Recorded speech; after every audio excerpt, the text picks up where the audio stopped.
పాలు లేకుండా నెయ్యి తయారీ 25.5 టన్నుల కల్తీ నెయ్యి సీజ్.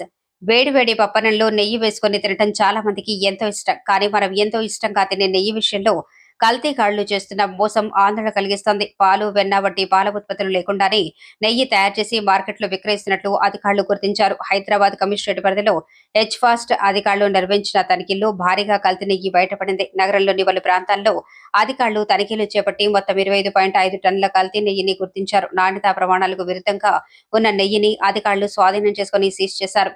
కల్తీ నెయ్యి తయారీ విక్రయాలకు పాల్పడుతున్నట్లు అనుమానిస్తున్న వ్యక్తులపై అధికారులు కేసులు నమోదు చేశారు. నెయ్యి తయారీలో పాల పదార్థాలను ఉపయోగించకుండా ఇతర పదార్థాలతో కల్తీ చేసి విక్రయిస్తున్నట్లు అధికారులు గుర్తించినట్లు సమాచారం. నెయ్యి సాధారణంగా పాలు లేదా వెన్న నుంచి తయారవుతుంది. అయితే కొంతమంది అక్రమ వ్యాపారులు తక్కువ ఖర్చుతో ఎక్కువ లాభాలు పొందేందుకు నాణ్యత లేని పదార్థాలను ఉపయోగించి నెయ్యిని తయారు చేస్తున్నారనే ఆరోపణలు ఉన్నాయి.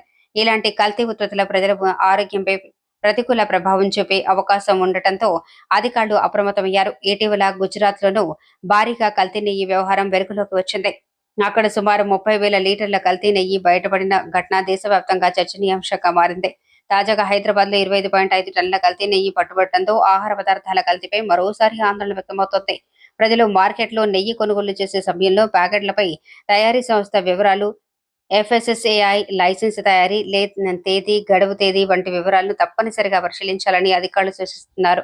అనుమానాస్పదంగా ఉన్న ఉత్పత్తులను కొనుగోలు చేయకుండా కల్తీపై అనుమానం ఉంటే సంబంధిత అధికారులకు సమాచారం ఇవ్వాలని కోరుతున్నారు. పప్పన్నంలో నెయ్యి వేసుకునే ముందు అది అసలైన నెయ్యేనా కాదా అనే విషయాన్ని ఒక్కసారి చెక్ చేసుకోవటం మంచిదే. కల్తీకి అడ్డుకట్ట వేసేందుకు అధికారులు మరిన్ని తనిఖీలు కొనసాగిస్తున్నారు.